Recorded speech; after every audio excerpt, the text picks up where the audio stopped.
कुरिन्थियों, हमारे भाई सोस्थिनेस के साथ पौलुस की ओर से, जिसे परमेश्वर ने अपनी इच्छा अनुसार यीशु मसीह का प्रेरित बनने के लिए चुना, कुरिन्थियुस में स्थित परमेश्वर की उस कलीसिया के नाम जो यीशु मसीह में पवित्र किए गए हैं, जिन्हें परमेश्वर ने पवित्र लोग बनाने के लिए उनके साथ ही चुना है, जो हर कहीं हमारे और अनेक प्रभु यीशु मसीह का नाम पुकारते रहते हैं। हमारे परमपिता की ओर से तथा हमारे प्रभु यीशु मसीह की ओर से तुम सबको उसकी अनुग्रह और शांति प्राप्त हो। पौलुस का परमेश्वर को धन्यवाद।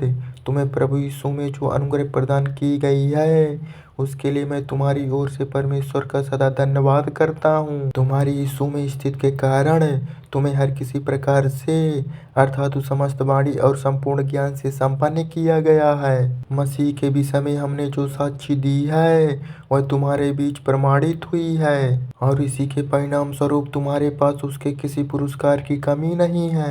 तुम हमारे प्रभु यीशु मसीह के प्रकट होने की प्रतीक्षा करते रहते हो। वह तुम्हें अंत तक हमारे प्रभु यीशु मसीह के दिन एकदम निष्कलंक और खरा बनाए रखेगा। परमेश्वर विश्वासपूर्ण है, उसी के द्वारा तुम्हें हमारे प्रभु और उसके पुत्र यीशु मसीह की सत्संगत के लिए चुना गया है। कुरिन्थियुस के कलीसिया की समस्याएं। हे भाइयों, हमारे प्रभु यीशु मसीह के नाम में मेरी तुमसे प्रार्थना है कि तुम में कोई मतभेद ना हो, तुम सब एक साथ जुटे रहो और तुम्हारा चिंतन और लक्ष्य एक ही हो। मुझे खलोए के घराने के लोगों से पता चला है कि तुम्हारे बीच आपसी झगड़े हैं। मैं यह कह रहा हूँ कि तुम में से कोई कहता है मैं पौलुस का हूँ, तो कोई कहता है मैं अपुल्लोस का हूँ, किसी का मत है वह पतरस का है, तो कोई कहता है वह मसीह का है। क्या मसीह बट गया है? पौलुस तो तुम्हारे लिए क्रूस पर नहीं चढ़ा था। क्या वह चढ़ा था? तुम्हारे पौलुस के नाम का बपतिस्मा तो नहीं दिया गया।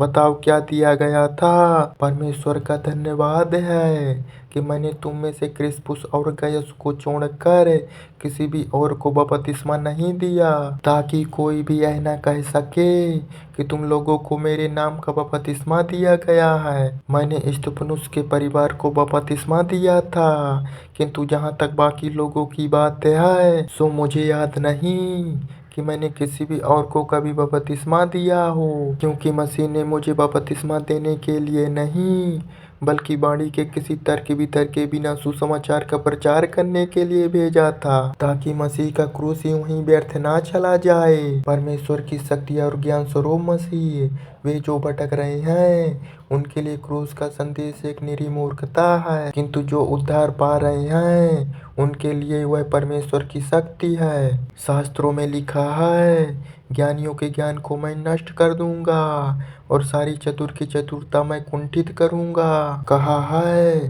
ज्ञानी व्यक्ति कहाँ है विद्वान, और यीशु का शास्त्रार्थी कहाँ है? क्या परमेश्वर ने सांसारिक बुद्धिमानी को मूर्खता नहीं सिद्ध किया? इसलिए क्योंकि परमेश्वरीय ज्ञान द्वारा यह संसार अपने बुद्धिमान बल से परमेश्वर को नहीं पहचान सका, तो हम संदेश की तथा कथित मूर्खता का प्रचार करते हैं। यहूदी लोग तो चमत्कार पूर्ण संकेतों की मांग करते हैं और गैर यहूदी विवेक की खोज में हैं, किंतु हम तो बस क्रूस पर चढ़ाए गए मसीह का ही उपदेश देते हैं, एक ऐसा उपदेश जो यहूदियों के लिए विरोध का कारण है और गैर यहूदियों के लिए निरी मूर्खता, किंतु उनके लिए जिन्हें बुला लिया गया है, फिर चाहे वे यहूदी हैं या गैर यहूदी, यह उपदेश मसीह है जो परमेश्वर की शक्ति है और परमेश्वर का विवेक है, क्योंकि परमेश्वर की तथाकथित मूर्खता मनुष्यों के ज्ञान से कहीं अधिक विवेकपूर्ण है और परमेश्वर की तथाकथित दुर्बलता मनुष्य की शक्ति से कहीं अधिक सक्षम है। हे भाइयों,